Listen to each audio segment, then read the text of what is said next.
Hello everyone, welcome to my YouTube channel यूनिपिक।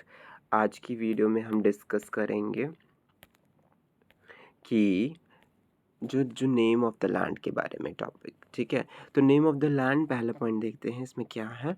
To of the words we often use for our country are India and Bharat. तो दो words ही हम अपने country के लिए use करते हैं अक्सर, वो है इंडिया और भारत।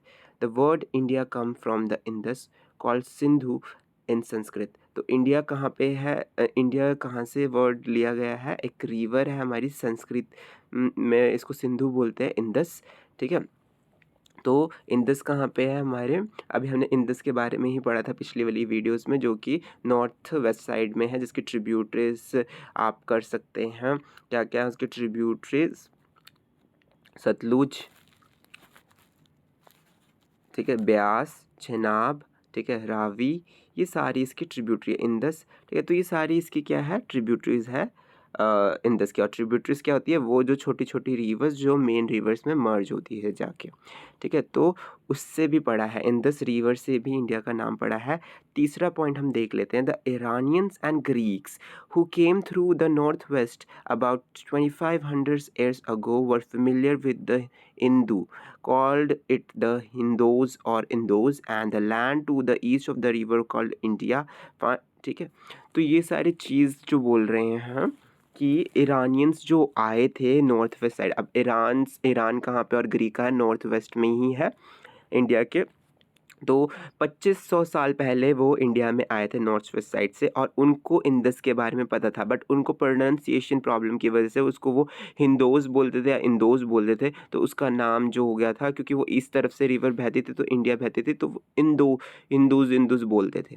ठीक है, आप इस पिक्चर में देख सकते हैं, ये ग्रीस है, ठीक है, जो सर्कल किया गया, और ये उड़ीसा है, मतलब इंडिया है। ठीक है, तो यहाँ पे ईरान है, तो यहाँ वाले ये कहाँ से आएंगे? नॉर्थ वेस्ट जगह से ही आएंगे। ठीक है, आई होप आपको ये पता चल गया हो कि ईरानियंस की वजह से तो उसको हिंदू बोला नहीं आता, तो इंदू बोल दे, तो इंडिया बोल दे, इंदोज से पड़ गया था। The name Bharat was use for a group of people who live in the north west. ठीक है, पहले जो भारत का नाम था उन लोगों के लिए पड़ता था जो नॉर्थ वेस्ट एरिया में रहते थे। ठीक है, and who are mentioned in the Rigveda. ठीक है, who are mentioned in the Rigveda, the earliest composition in Sanskrit. ठीक है, तो ये क्या कह रहे हैं कि जो भारत के जो पहले नॉर्थ वेस्ट एरिया में ग्रुप ऑफ पीपल रहते थे उसको भारत बोला जाता था। ठीक है, और ये ऋग्वेद में भी मेंशन किया गया है, क्योंकि ये बहुत ही ज़्यादा कंपोज किया गया संस्कृत में। Earliest composition in Sanskrit means ये जो पहले कंपोज किया गया है, बहुत पहले। ठीक है, अर्ली ऋग्वेद में। और ये अप्रॉक्सीमेटली आप कितना पुराना आप सोच सकते हो, 3500 से ईयर अगो पहले किया गया। अब लेटरली अब कंट्रीज अब इसको भारत बोल रही है। ठीक है, पहले भारत किसको बोला जाता था? नॉर्थ वेस्ट में। ठीक है, तो ये चीज़ आपको पता होनी चाहिए। ये कुछ भारत के नाम हैं जिनको अभी भी पुकारा जाता है, हिंदू, हिंदुस्तान, आर्यवर्त, भारत खंड। ठीक है, तो ये काफ़ी सारे भारतवर्ष, तो ये सारे भारत के ही नाम हैं, आप देख सकते हैं।